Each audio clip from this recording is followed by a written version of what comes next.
हा, मी सांगत होतो आपण इनपुट घेतो काहीतरी, इनपुट घेतो, ते आपल्याला एक्सट्रॅक्ट करावं लागतं, ट्रान्सफॉर्मेशन आणि लोड. ह्या प्रोसेसला काय म्हणतात? ETL. ह्या प्रोसेसला काय म्हणतात? ETL. आता आपल्या प्रोजेक्टमध्ये आपल्याला डेटा येतोय ADLS Gen 2. ही काय रे? ही अझूर मधली एक सर्व्हिस आहे, same as S3 in the AWS. S3 जसं आहे AWS मध्ये, जिथे आपण डेटा डंप करू शकतो, कोणत्याही प्रकारचा डेटा येऊ शकतो, स्टोअर करू शकतो, तसंच AWS Gen 2 ही एक सर्व्हिस आहे अझूर मधली. AWS Gen 2 आणि अझूर ब्लॉक स्टोरेज ह्या दोन्ही सर्व्हिस सेमच आहेत. अझूर ब्लॉक स्टोरेज मध्ये एकच फरक आहे फक्त, की अझूर ब्लॉक स्टोरेज मध्ये डिरेक्टरी नाहीये किंवा फोल्डर स्ट्रक्चर नसतं, आणि AWS Gen 2 मध्ये फोल्डर स्ट्रक्चर आहे, डिरेक्टरीचं स्ट्रक्चर असतं. तर अशा प्रकारे आपल्याला आहे आता AWS Gen 2. ठीक आहे. त्यानंतर आपण काय करतोय? ट्रान्सफॉर्मेशन करणार आहे. आपल्याला डेटा आलाय, डेटा आपल्याला येतोय CSV फाईल मध्ये. डेटा आपल्याला कशामध्ये येतोय? CSV फाईल मध्ये. AWS Gen 2 म्हणून आपण एक्सट्रॅक्ट करतोय, डेटा आपल्याला येतोय CSV फाईल मध्ये. ठीक आहे. त्यानंतर आता जो डेटा येतोय त्याची साईज आहे आपली अराउंड 2 GB डेली. ठीक आहे, अराउंड 2 GB डेली. हा आपल्याला डेली बेसिस वरती डेटा येतोय. ई कॉमर्सचं कसं असतं, एक एक्झाम्पल घ्या. ई कॉमर्स वर्क कसं करतं? सपोज काल होती 18 तारीख. ठीक आहे, तर कालचा 18 तारखेचा पूर्ण डेटा 18 चा फुल डेचा डेटा आपल्याला 19 एप्रिलला भेटतो.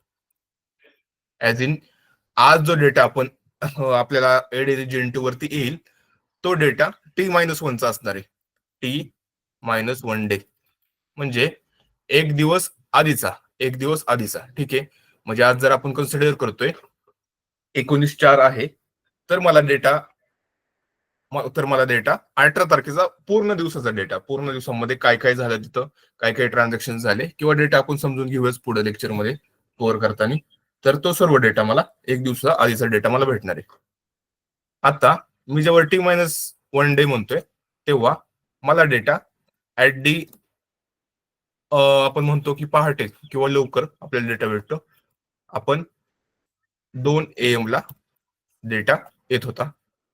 2 AM ला. 2 AM म्हणजे किती? पहाटेचे 2 वाजता. कारण की हे 12 ते 12 चालतं. 12 वाजल्यानंतर 1-2 तास डेटा एक्सट्रॅक्ट करण्यासाठी, म्हणजे क्लायंटला पण, आणि क्लायंटला आपल्याकडे डेटा शेअर करण्यासाठी हा बफर टाइम आहे. त्यामुळे 2 वाजता आपल्याला डेटा येत होता असं समजू. आपल्याला पहिली गोष्ट म्हणजे डेली डेटा येतोय आणि 2 वाजता डेटा येतोय डेली. ठीक आहे, म्हणजे आज 19 तारखेला 2 वाजता जो डेटा येईल तो 18 तारखेचा पूर्ण दिवसाचा डेटा असणार आहे. 18 तारखेचा पूर्ण दिवसाचा डेटा असणार आहे. ठीक आहे. त्यानंतर पुढे जाऊन आपल्याला डेटा कोणत्या फॉर्मॅटमध्ये येतो? आता सपोज आपल्याकडे ADLS Gen 2 मध्ये एखादं फोल्डर स्ट्रक्चर असेल, डेली डेटा नावाचं, डेली डेटा असं काहीतरी फोल्डर स्ट्रक्चर आहे माझ्याकडे. ठीक आहे, तर तिथे खूप जास्त फाईल्स जमा होतील, बरोबर आहे. दररोजचा डेटा आपण कंझ्युम करतोय, दररोजचा डेटा आपण तिथे ठेवतोय, कारण ठेवावंच लागणार आहे, कारण की तो रॉ डेटा आहे. तर आता आपल्या कोडमध्ये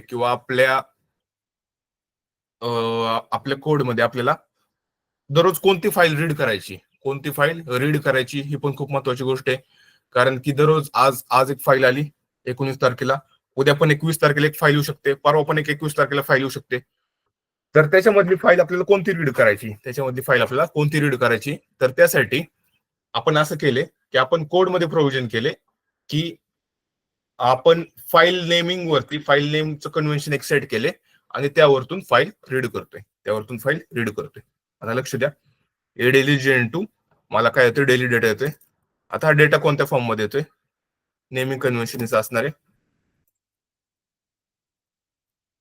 पहिलं म्हणजे बॅच, आणि त्यानंतर आता आज 19 तारीख आहे, तर आज तिथे डेटा आला असेल 180425. ठीक आहे, 180425. तर अशा प्रकारचा डेटा इथं एडीएजेंटी वरती येतोय .csv. सेम उद्या अशा प्रकारचा डेटा येईल बॅच 190425.csv. तर ह्या गोष्टींनी काय होईल रे, ह्या गोष्टींनी मला डेटावरती काम करायला सोपं जाईल, आता मी काय करणार आहे, आता मी सपोज एक पायथन कोड लिहितोय. आता मी काय करतोय, एडीएलएस चं फाईल नेम इथं रीड केलं. आता हा फाईल नेम हा सुडो कोड आहे, हा काय सिंटॅक्स नाहीये. File name is equal to read ADLS file name. ठीक आहे, एडीएस मधलं फाईल नेम रीड केलं. माझं येते फाईल नेम बॅच 180425.csv असं माझं फाईल नेम आलं. ठीक आहे,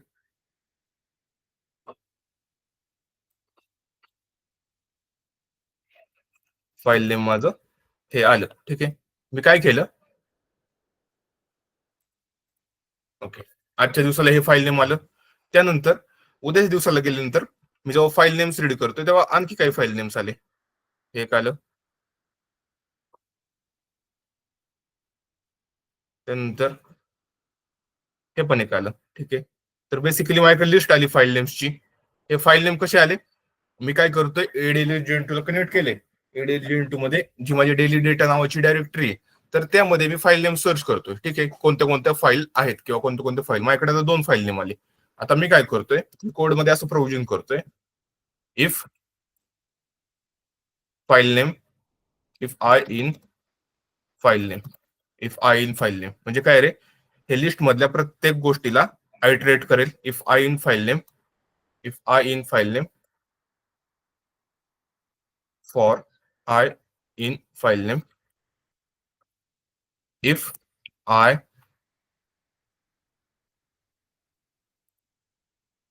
डॉट एंड्स विथ, आपण काय करणार आहे इथं, जी आपली डेट आहे आजची ती -1 ची डेट इथे देणार आहे. सपोज आज आहे 19 तारीख, तर मी करतोय डॉट एंड्स विथ असं .csv. असं जर फाईल नेम असेल तर आपला कोड पुढे चालू होईल. असं जर फाईल नेम नसेल तर आपला कोड तिथंच फंक्शन आपले रिटर्न करून जाईल, कारण की मला कालची फाईल रिसिव्ह झालेली नाहीये. हे कमी केलं, कारण की आता हे मी हे केले, स्टॅटिक केले, पण डायनॅमिकली तुम्ही करू शकता नक्कीच. मी आता कसं करू शकतो डायनॅमिकली, एकतर टाइम स्टॅम्प घेऊ शकतो, बरोबर. टाइम स्टॅम्प मध्ये मी डेट करू शकतो. डेट आजची डेट आली म्हणजे 19/04/2025. त्यानंतर टाइम स्टॅम्प असा घेऊ शकतो -1चा, -1 डेचा. ठीक आहे, हा टाइम स्टॅम्प कसा येईल रे, 18/04/2025. ठीक आहे, हा टाइम स्टॅम्प आला. हा टाइम स्टॅम्प आणि हा टाइम स्टॅम्प मॅच करणार आहे. म्हणजे मी तर काय लिहिणार आहे, if I dot ends with time stamp -1 आणि याला .csv मी जोडणार आहे. .csv मी पुढे जोडणार आहे ऍज अ स्ट्रिंग म्हणून मी त्याला ऍड करणार आहे. ठीक आहे, हा सुडो कोड आहे, हा सिंटॅक्स असा, म्हणजे असा आयडिया आहे अशी, पण असं होऊ शकतं. हा काय एकदम परफेक्ट कोड नाहीये, पण अशी आयडिया आपण केली होती की आजचा टाइम स्टॅम्प घेतला किंवा आजची डेट टाइम घेतली. आजच्या डेट टाइम वरून मी एक दिवस मायनस केला, आणि तो एक दिवस जो मायनस केलाय तो मी काय करत होतो की माझी जी फाईल नेम आहे ते एंड होत होतं का त्या टाइम स्टॅम्पनी किंवा त्या डेट टाइमनी, ते मी चेक करत होतो. तर अशा प्रकारे मी काय करत होतो की माझी फाईल नेम ती ओपन करत होतो आणि फाईल नेम बघत होतो. ठीक आहे, त्यानंतर मी फाईल नेम बघितली. आता आपली काय झाली, एक्स्ट्रॅक्टची स्टेप पूर्ण झाली. मी आता डेटा इंजेक्शन केलेला आहे. मी केलेला आहे कुठे, हा सगळा कोड कुठे आहे माझा, डेटाब्रिक्स मध्ये. तर डेटाब्रिक्स मध्ये खूप सारे ट्रान्सफॉर्मेशन्स आहेत, ऍग्रिगेशन्स आहेत, डेटा क्लिनिंग आहे, डेटा क्वालिटी चेक्स आहेत, आणि त्यानंतर ऍट लास्ट आपला आहे जो डेटा आहे तो आपण मूव्ह करतोय कुठे, आपला डेटा जातोय कुठे, जातोय आपला डेटा, एनिवन, S3. आपला डेटा जातोय ES3 ला. ES3 मध्ये आपण काय केले, आपण क्रिएट केले डेल्टा टेबल्स, आणि डेल्टा टेबल्सचं बॅकएंड आहे S3. त्यानंतर इथं लोड होतं आपलं टेबल डेल्टा टेबल्स. आता डेल्टा टेबल्स पण क्रिएट होतात. तर डेल्टा टेबल्सला पण एखादं बॅकएंड असतं, हे कुठे तरी स्टोअर करावे लागतात. आणि डेल्टा टेबल्स आपण स्टोअर केलेत आपल्या S3. तर हा एक ओव्हरव्ह्यू झाला प्रोजेक्टचा. आपण असं करतोय, अशा प्रकारे एक्सट्रॅक्ट करतोय, ट्रान्सफॉर्मेशन आणि लोडिंग करतोय. तर आता आपण इन डिटेलमध्ये आपण एक्सट्रॅक्ट कसं कसं केले, आपण ट्रान्सफॉर्मेशन कोणते कोणते केलेत आणि लोडिंग कसं केले ते एकदा पाहूयात. सगळ्यात पहिल्यांदा सगळ्यात महत्वाची स्टेप असते, कोणता पण प्रोजेक्ट जेव्हा आपल्याकडे येतो किंवा इन फ्युचर पण आपल्याकडे येईल, तर सगळ्यात पहिल्यांदा डेटा समजून घेणं, आपल्याला डेटा पाहणं खूप महत्वाची गोष्ट आहे. कारण जर डेटा पाहिला नाही किंवा डेटा समजला नाही आपण, तर आपल्याला प्रोजेक्ट किंवा आपल्याला काय लॉजिक्स लावायचे किंवा कसं करायचंय आपल्याला, तर ती गोष्ट समजणारच नाही कधी. ठीक आहे. त्यामुळं सर्वात पहिल्यांदा जितका जास्त वेळ आपल्याला डेटावरती देता येईल, डेटा समजण्यावरती देता येईल. एखादी CSV फाईल आपल्याकडे येते किंवा पार्के फाईल पण येऊ शकते इन फ्युचर तुम्हाला प्रोजेक्ट्स मध्ये ऍज पर द रिक्वायरमेंट. तर त्यावेळेस सगळ्यात पहिल्यांदा कॉलम्स बघणं, कॉलमची नावं बघणं आणि त्यावरून काय अर्थ लागतोय काय डेटाला, त्यावरून काय डेटाला आपल्याला एक मिनिंग लागलं, मिनिंगफुल डेटा आपल्या डोक्यामध्ये तयार झाला पाहिजे.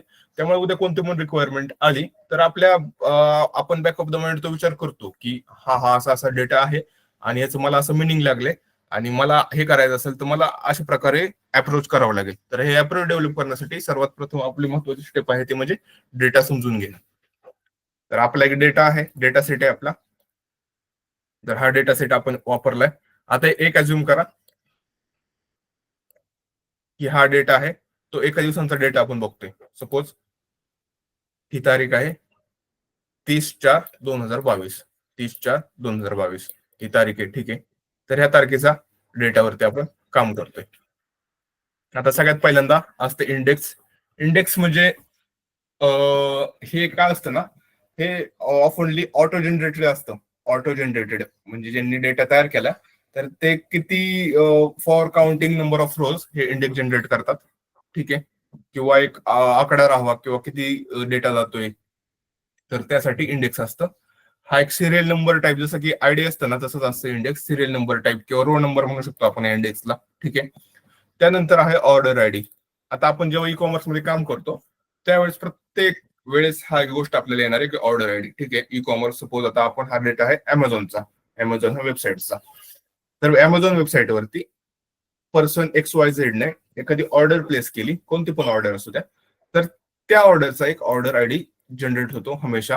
हा ऑर्डर आयडी प्रत्येकाला युनिक असणार आहे, प्रत्येक ऑर्डरला युनिक आहे. त्यामुळे बघा किती मोठा आहे, किती अंकी, 1 2 3 4 5 6 7 8 9 10 आणि हे 17 अंकी ऑर्डर आयडी. म्हणजे हा खूप मोठा ऑर्डर आयडी आहे आणि हा युनिक आहे. ठीक आहे. त्यानंतर कोणत्या तारखेला ऑर्डर प्लेस केली, कोणत्या तारखेला ऑर्डर प्लेस केली, तर त्याची ही डेट आहे. त्यानंतर त्या ऑर्डरचं पुढे स्टेटस काय झालं, त्या ऑर्डरचं पुढे स्टेटस काय झालं. आता ह्यांनी ही ऑर्डर प्लेस केली होती 22 तारखेला, पण त्यांनी काय केले, कॅन्सल्ड केलेली ऑर्डर, ती काय केली, कॅन्सल केलेली. त्यानंतर फुलफिलमेंट नावाचं एक कॉलम आहे. बघा हे सर्व कॉलम्सची नाव आहेत. त्यानंतर काय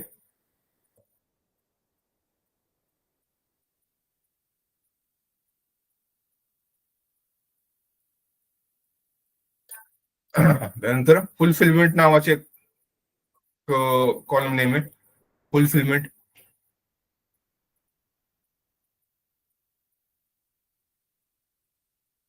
ठीक आहे. फुलफिलमेंट म्हणजे काय, तर फुलफिलमेंट म्हणजे ती ऑर्डर फुलफिल झाली आहे का आणि ती ऑर्डर कोणी फुलफिल केली. आता जेव्हा डेटा बघतो तर डेटामध्ये वेगवेगळ्या गोष्टी कोणत्या आहेत, युनिक गोष्टी त्या समजून घ्यायच्या. प्रत्येक पहिल्यांदा आपण इथे क्लिक करू, डेटामध्ये जाऊ, फिल्टर करूयात आणि ह्याच्यामध्ये कोणत्या कोणत्या सर्व होवर केल्यानंतर काय काय दिसेल आपल्याला. पहिलं म्हणजे कॅन्सल्ड आहे. कॅन्सल्ड याचा अर्थ समजून घेणं खूप गरजेचं आहे. कॅन्सल्ड म्हणजे ऑर्डर कॅन्सल झाली. पेंडिंग म्हणजे ऑर्डर आणखी पेंडिंग आहे, अजून सिस्टीमने ती ऑर्डर प्रोसेस केलेली नाहीये, पेंडिंग आहे. For waiting for pickup. आता ह्या ई कॉमर्स वेबसाईटने इतके ग्रॅन्युलर आपल्याला स्टेटस दिलेले आहेत. आता ही ऑर्डर पेंडिंग आहे, waiting for pickup. Waiting for pickup म्हणजे काय, पेंडिंग आहे, अजून कोणी पिकअप केलेली नाही ती ऑर्डर. त्यानंतर शिफ्ट, शिफ्ट आपल्याला माहिती आहे, शिफ्ट मध्ये पाठवणे. त्यानंतर शिफ्ट डॅमेज, ही ऑर्डर डॅमेज झालेली आहे. हे डिलिव्हर्ड टू बायर, परत एकदा बायरकडे ऑर्डर पोहोचवलेली आहे. लॉस्ट इन ट्रान्झिट असं पण आहे की लॉस्ट झाली ट्रान्झिट मध्ये. आउट फॉर डिलिव्हरी ही ऑर्डर आहे ती आउट फॉर डिलिव्हरी झाली. Picked up, rejected by buyer, return to seller, returning to seller. म्हणजे हे सर्व गोष्टी आहेत. तर आपण जर डेटामध्ये गेलो, फिल्टर केलं, तर ह्या सर्व युनिक गोष्टी ज्या आहेत त्या कॉलम्स मध्ये ते आपल्याला दिसतील. आणि आपण जर त्याच्यावरती क्लिक केलं तर त्याच गोष्टीचा डेटा आपल्याला फक्त दिसेल. आता मी शिफ्ट वरती क्लिक केले, फक्त आणि फक्त मला शिफ्टचा डेटा इथे दिसतोय. ठीक आहे. तर मला सगळ्यात पहिल्यांदा काय करायचंय, असे डेटा सगळे बघून घ्यायचे की मला जो डेटा आलाय त्या डेटामध्ये काय काय, डेटामध्ये युनिक व्हॅल्यूज कोणत्या कोणत्या, तेव्हा मी ते बघेल, तेव्हा मला डेटाचा जास्त अंदाजा होईल. त्यानंतर फुलफिलमेंट म्हणजे काय, कोणी ऑर्डर फुलफिल केली आहे, एक तर मर्चंटनी किंवा अमेझॉननी, डिरेक्टली अमेझॉननी, हे दोनच गोष्टी ह्यामध्ये. सेल्स चॅनल आहे, एक तर Amazon.in किंवा नॉन अमेझॉन म्हणजे जे थर्ड पार्टी आहेत त्यांनी पण काही डेटा सेल केलेला आहे. तर त्या चॅनलचं नाव आहे. फक्त आपल्याला उद्या रिक्वायरमेंट अशी आली की find the number of orders किंवा count the number of orders which are fulfilled by non Amazon sales channel. म्हणजे अमेझॉननी न केलेल्या अशा ऑर्डरचे काउंट काढा. त्यावेळेस आपल्याला back of the mind create झालं पाहिजे की आपल्या सेल्स चॅनलमध्ये नॉन अमेझॉन नावाचा एक म्हणू शकतो आपण एक डेटा आहे. तो नॉन अमेझॉन नावाचा डेटा आपण जर फिल्टर आउट केला आणि त्याच्या ऑर्डर आयडी काढल्या, किती ऑर्डर आयडी बघा, 125 ऑर्डर आयडी आपण जर काढले तर हा अकाउंट निघू शकतो. तर अशा प्रकारे डेटाचं काम असतं. अशा प्रकारे डेटावरती आपल्याला काम करावं लागतं. त्यामुळे डेटा पहिल्यांदा सगळ्यात महत्वाची गोष्ट आहे की समजून घेणं. डेटा खूप महत्वाची गोष्ट आहे. डिरेक्टली आपण लगेच इंजेक्शन करून कोड वगैरे राईट करायचं नाहीये. सगळ्यात पहिल्यांदा CSV फाईल मध्ये डेटा आपल्याला येतो, एक्सेल शीट मध्ये डेटा आपल्याला येतो. तर एक्सेल शीट ओपन करून अशा प्रकारे डेटा तुम्ही काढू शकता. युनिक व्हॅल्यूज आपल्याला फाइंड आउट करावं लागतात. प्रत्येक कॉलम मध्ये युनिक व्हॅल्यू काय काय आहेत आणि त्यानुसार आपल्याला वर्क करावं लागतं. त्यापुढे आहे shift service level. Shift service level म्हणजे कशा प्रकारची सर्व्हिस,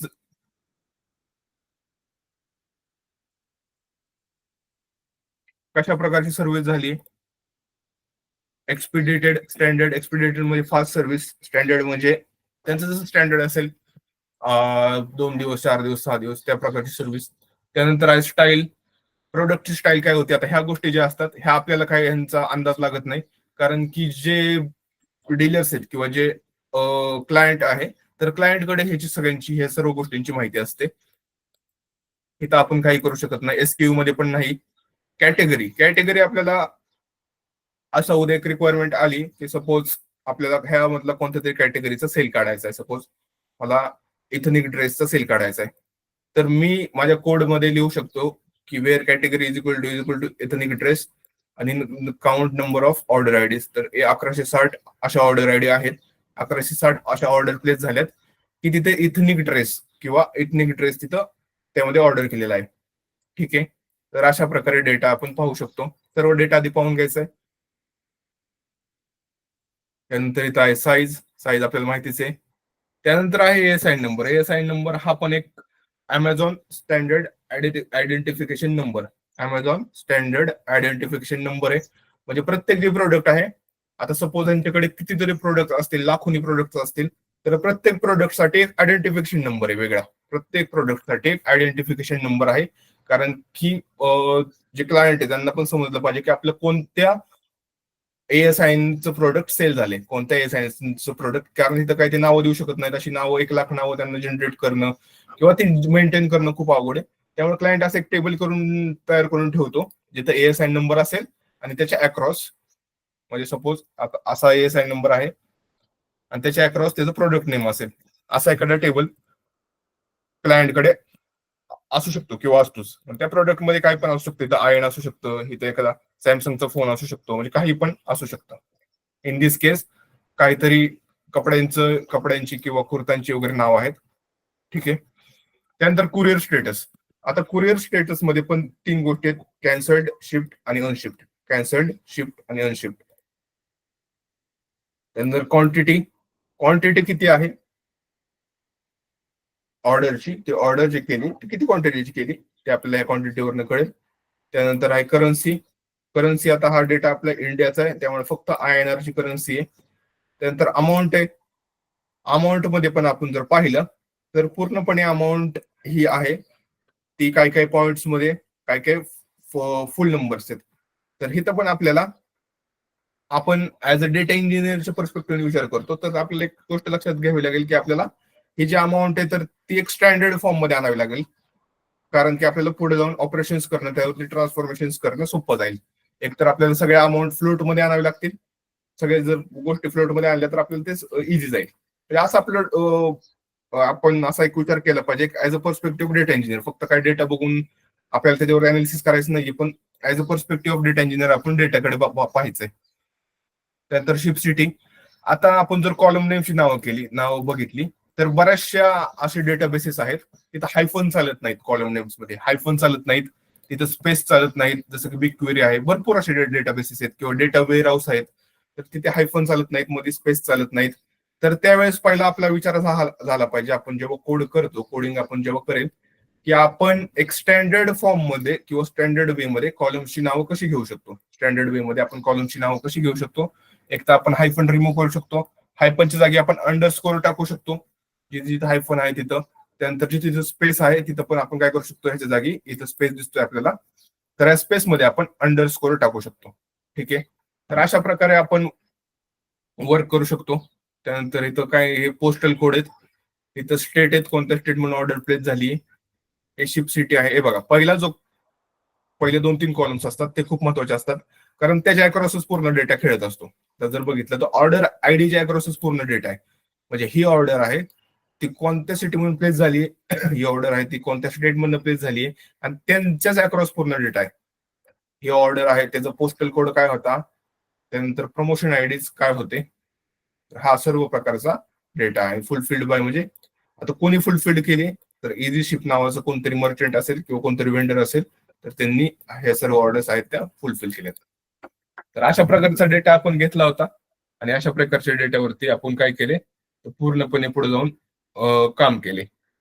सगळ्यात पहिल्यांदा आपण काय केलं, एडीएल वरून डेटा जो आहे तर तो घेतला आणि त्यानंतर ह्या डेटावरती काम केले. तर आपण आता कोडिंग पार्ट पाहूयात.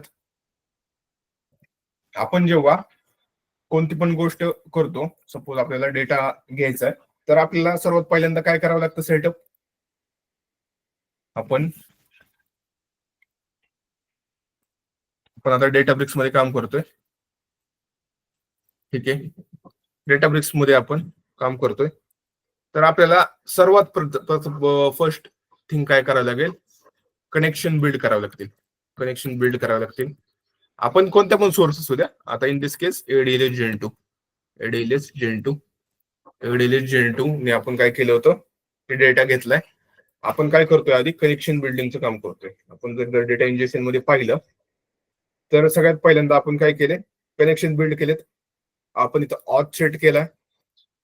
त्यानंतर client ID, active Azzur directory नावाची सर्व्हिस आहे अजूर मध्ये. तर ऍक्टिव्ह अजूर डायरेक्टरी मध्ये आपण तर क्लायंट आयडी एक ऍप बनवलं होतं, क्लायंट आयडी, त्यानंतर क्लायंट सिक्रेट आणि क्लायंटचा एंड पॉइंट. अशा प्रकारे कॉन्फिगरेशन सेट केले. त्यानंतर माउंटिंग केले.